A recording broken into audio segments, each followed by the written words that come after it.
அதை சீக்கிரம் வரப்போகிற இயேசு கிறிஸ்து நாமத்தினால உங்களை நாங்கள் சந்திக்கிறதுல நான் மிகுந்த மகிழ்ச்சி அடைகிறேன். பாருங்க, கடைசி காலம் கொடிய காலங்கள் வரும் என்று சொல்லி கர்த்தருடைய வார்த்தை சொல்லுகிறது. இன்னைக்கு உலகமெங்கும் நம்ம பார்க்கிறோம். உலகத்தில் கிறிஸ்தவர்களுக்கு மாத்திரமல்ல, இயேசுவை அறிந்தவர்களுக்கும் அறியாதவர்களுக்கும் அநேக விதமான உத்திரவங்களும் கொடிய காலங்களாக உலகம் மாறிக்கொண்டிருக்கிறது. அநேக நேரங்களில் நம்ம நினைக்கிறோம், ஏன் இந்த மாதிரிலாம் நடக்குது?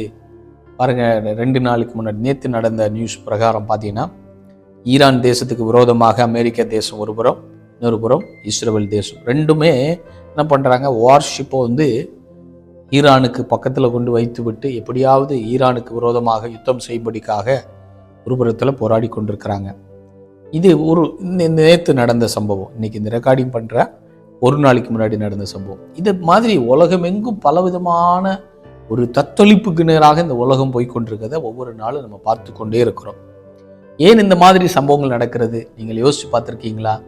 யோசித்து பார்த்தா நன்றாய் தெரிந்து கொள்ள முடியும். இந்த உலகம் கடைசி காலத்தின் கடைசி பகுதியில் இந்த உலகம் சுற்றி கொண்டிருக்கிறது அன்புக்குரிய கர்த்தருடைய பிள்ளைகளை. அதனால அந்த உலகம் எங்கும் பலவிதமான தீமையான காரியங்கள் நம்மளை சுற்றி நடந்து கொண்டே இருக்கிறது. இன்றைக்கு கர்த்தர் நம்மோடு பேசும்படிக்காக கர்த்தர் கொடுத்த வார்த்தை 2 தீமோத்தேயு 3வது அதிகாரம் 1 ஒரு சில வசனங்களை படிக்கிறேன். மேலும் கடைசி நாட்கள் கொடிய காலங்கள் வரும் என்று அறிவாயாக. எப்படியெனில், மனுஷர்கள் தற்பிரியராயும் பணப்பிரியராயும் வீம்புக்காரராகவும் அகந்தை உள்ளவர்களாகவும் தூசிக்கிறவர்களாகவும் என்று சொல்லி தொடர்ந்து பகுதி சொல்லப்பட்டிருக்கு. இன்றைக்கு நம்ம பார்க்கக்கூடிய கர்த்தருடைய வார்த்தை தூசிக்கிறவர்களாயும் என்று சொல்லுறதான வார்த்தை மூலமாய் கர்த்தர் நம்மோடு பேசுவாராக. ஒரு வார்த்தை ஜெபிக்கலாம். பரிசுத்த பிதாவே, நீர் எங்க கூட பேசுங்க, நீர் எங்களை உருவாக்குங்க, நம்முடைய வருகைக்காய் எங்களை ஆயத்தப்படுத்துங்க. இயேசுவின் நாமத்தில் பிதாவே, ஆமென். அன்புக்குரிய கர்த்தருடைய பிள்ளைகளை, பாருங்க, நம்ம கடைசி காலத்துல நம்ம வாழ்ந்து கொண்டிருக்கிற இந்த தீமோத்தேயுவுக்கு பவுலையா கர்த்தராகிய தேவன் பவுலையா மூலமாக கர்த்தர் வெளிப்படுத்துகிறார். கடைசி காலத்துல ஒரு கொடிய காலங்கள் வருகிறது என்று சொல்லி அன்றைக்கு 2000 வருஷத்துக்கு முன்னாடி பவுலையா தீமோத்தேயுவுக்கு கர்த்தர் வெளிப்படுத்தி சொல்லுகிறார். ஏன் வெளிப்படுத்தி சொல்லுகிறார் என்று சொன்னால், கடைசி காலம் ஒரு கொடிய காலத்தில் இந்த உலகம் போய்கொண்டிருக்கிறது என்பதை அந்த ஜனங்கள் அறிந்து கொள்ள வேண்டும் என்பதற்காகத்தான் கர்த்தர் என்ன செய்கிறார், அந்த ஊழியக்கார் மூலமாய் பவுலையா மூலமாய் ஒரு தீர்க்க தரிசனமாக கர்த்தர் என்ன செய்கிறார், அவருக்கு கர்த்தர் சொல்லிக் கொடுக்குறாப்பா, கடைசி காலம் வரப்போகிறதப்பா, கடைசி காலத்துல என்ன நடக்க போகிறது, ஒரு பெரிய ஒரு காலம் வரப்போகிறது. இந்த காலத்தை குறித்து நீ ஜனங்களுக்கு எச்சரிக்க வேண்டும், சபைகளுக்கு எச்சரிப்பாய் சொல்ல வேண்டும் என்று சொல்லி கர்த்தர் விரும்பித்தான் கர்த்தராகிய ஊழியக்காரர் பவுலையா தீமோத்தேயுவுக்கு எழுதி கொடுக்கிற வசனத்தை தான் நம்ம படித்தோம். அப்படி என்று சொன்னால், கடைசி காலத்துல ஒரு கூட்ட ஜனங்கள் எழும்புவார்களாம். அவர்கள் கொடிய மனிதர்களாய் மாறி இருப்பார்கள். கொடிய மனிதனாய் மாறி, பிசாசின் சுபாவமுடைய மனிதனாய் மாறி அவர்கள் எப்படி இருப்பாங்களாம், தூசிக்கிற மனிதனாய் மாறி விடுவார்கள் என்று சொல்லி கர்த்தருடைய வார்த்தை சொல்லுகிறது. தூசணம் என்று சொல்லும்போது இன்னைக்கு பாருங்க, எங்க பார்த்தாலும் இன்னைக்கு என்ன செய்யறாங்க, ஒரு தூசிக்கிறத நம்ம பார்க்கிறோம். இது குறிப்பாக தீமோத்தேயுவுக்கு சொல்லும்போது, இது கர்த்தருடைய பிள்ளைகளும் இதுல விதிவிலக்கு அல்ல என்பதை கர்த்தர் அறிந்தவராகத்தான் கர்த்தர் பேசுகிறார். ஏன்னா கர்த்தருடைய பிள்ளைகளும் இதுல மாட்டிக்கொள்வதற்கு வாய்ப்பு உண்டு என்பதைத்தான் ஆண்டவராகிய தேவன் அறிந்து தான் தீமோத்தேயுவுக்கு கர்த்தர் பேசுகிறார். அப்படி என்று சொன்னால், இன்னைக்கு தூசிக்கிறவர்கள் ஆண்டவருடைய பிள்ளைகள் கூட, அதாவது கிறிஸ்தவர் என்கிற போர்வையில வாழ்ந்து கொண்டிருக்கிறவர்கள் கூட இப்படிப்பட்ட தூசணமான வார்த்தைகளை வாயிலிருந்து பேசுகிறத நம்ம பார்த்து கொண்டிருக்கிறோம். பாருங்க, கிறிஸ்தவங்க சபைகள்ல கூட இன்னைக்கு பார்க்கிறோம். என்ன பார்க்கிறோம், ஒருத்தருக்கு பிடிக்கலன்னு வைங்க, சபைக்குள்ளேயே ஊழியக்காரனை பிடிக்கலையா, ஊழியக்காரனை தூசிக்கிறாங்க. ஒரு ஊழியக்காரன் விசுவாசிகளை பிடிக்கலையா, ஏதோ ஒரு விதத்துல இவர்களுக்கு கீழ்ப்படியலையா, தூசித்து என்ன செய்யறாங்க, தூஷணமாய் பேசுகிறத நம்ம பார்க்கிறோம். இது ஒருவருக்கு ஒருவர் பேசுற மனுஷனையே தூசிக்கிறது. ஆனால் இதை தாண்டி இந்த கடைசி காலத்துல ஒரு தூஷணம் இருக்குது. என்ன தெரியுமா, ஆண்டவரையே தூசிக்கிற ஒரு அனுபவம், தேவனையே தூசிக்கிற ஒரு அனுபவம். ஆண்டவராகிய தேவன் உங்களையும் என்னை படைத்தவரையே தூசிக்கிற ஒரு அனுபவம் உண்டுங்க. இந்த கடைசி காலத்துல அதிகமாய் என்ன செஞ்சுட்டு இருக்குது, இன்னைக்கு அதிகமாய் பெருகி கொண்டிருக்கிறது. நீங்க எப்படி இருக்கிறீங்க? நீங்க யாராவது தூசிக்கிறீங்களா, இல்ல மனுஷனை தூசிக்கிறீங்களா, இல்லை அதை தாண்டி அதிகமாக பார்க்கும்போது தேவனை தூசிக்கிறீங்களா?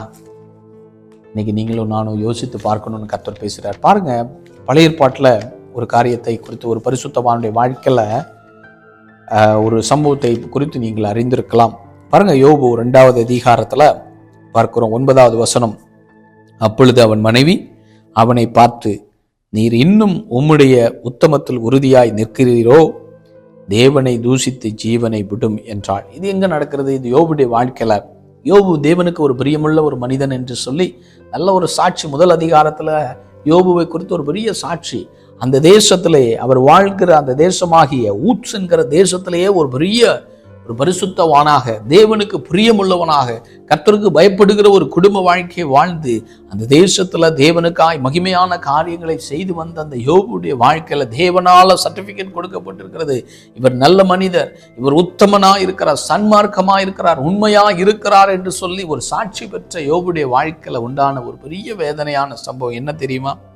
அவருடைய வாழ்க்கையில ஆண்டவர் கொடுத்த ஆசீர்வாதங்கள் எல்லாவற்றையும் ஒரு நாள் வரும்போது அவர் இழந்த மனிதனாக, எல்லாம் இருந்ததும் எல்லாவற்றையும் இழந்தவராக, ஒரே நாளில் அவருடைய வாழ்க்கையில ஒரு பெரிய கொடிய ஒரு புயல் அடித்த சூழ்நிலையில தன்னுடைய பிள்ளைகளை இழந்தார்.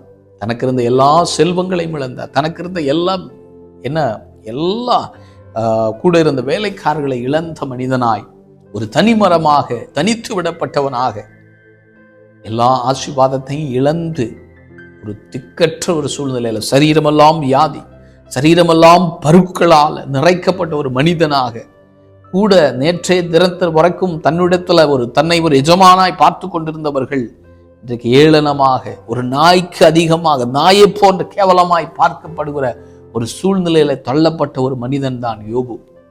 இப்படிப்பட்ட சூழ்நிலையில தான் எல்லாரும் மரித்தாங்க. அவங்க மனைவி என்ன செய்றாங்க? மனைவி மரிக்கவில்லை, மனைவி கூட இருக்கிறாங்க, உண்மைதான். ஆனால் மனைவியுடைய வாயிலிருந்து புறப்படுகிற வார்த்தை தான் 9வது வசனம். அப்பொழுது அவன் மனைவி அவனை பார்த்து, யாரை பார்த்து? யோபுவை பார்த்து, அப்பா நீ தேவன் தேவன் சொல்லிட்டு இருக்கிறிய, தேவன் என்ன, உனக்கு என்ன தேவன் இருக்கிறாரு?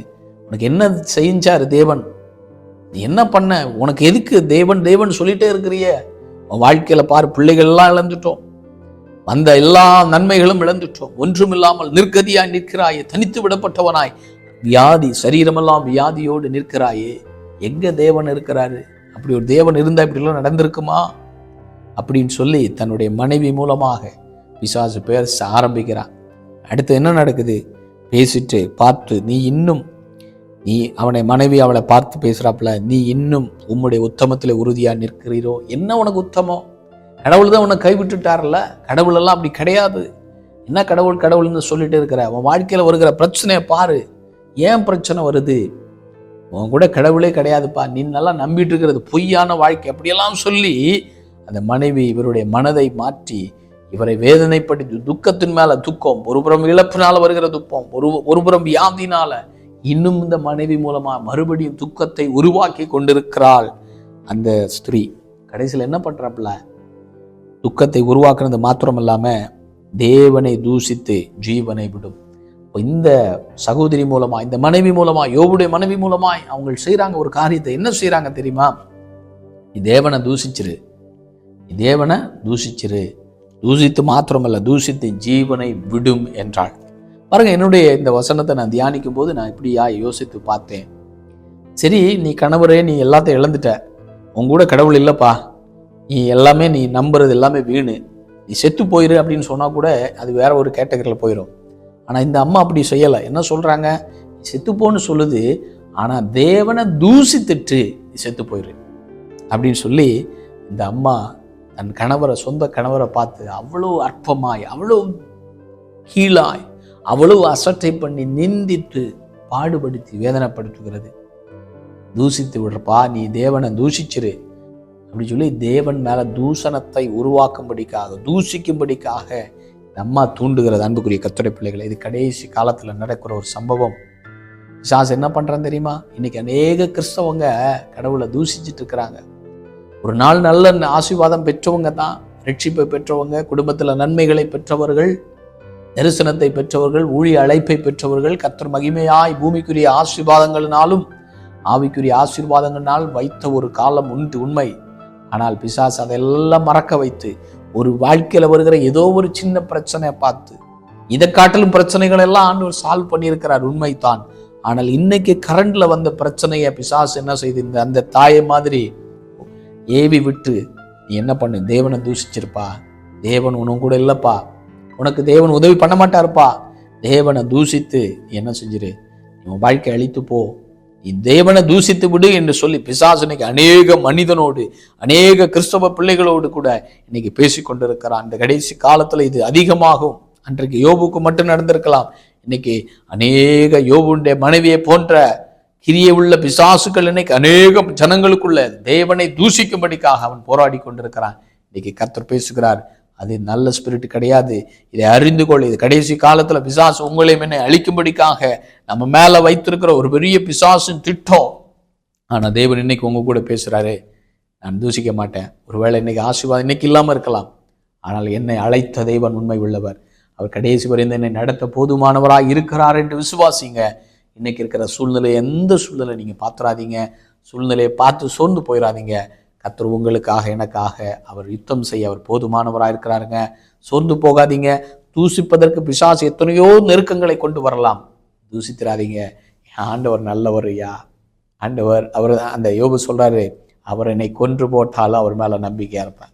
இன்னைக்கு இருக்கிற பாடுகளை பார்த்து நீங்க தூசிக்கக்கூடிய சூழ்நிலையில இருக்கிறீங்களா, இல்லை ஏதோ சூழ்நிலை நீங்க தூசித்துட்டீங்களா, இன்னைக்கு மன்னிப்பு கேளுங்க. ஆண்டவரே என்னை மன்னிச்சிருங்கப்பா, நான் தூசிக்க மாட்டேன்ப்பா, இதுவரையில் நடத்தி வந்த தேவன் நல்லவர், இனிமேலும் நீ நடத்த போதுமானவராய் இருக்கிறீர், நீர் வருகை பரியந்த என்ன நடத்துவீர் என்று சொல்லி நீங்க அறிக்கையிடுங்கள். கர்த்தர் உங்களுடைய வாழ்க்கையில நன்மை செய்வார். ஆமேன், ஆமேன். God bless you.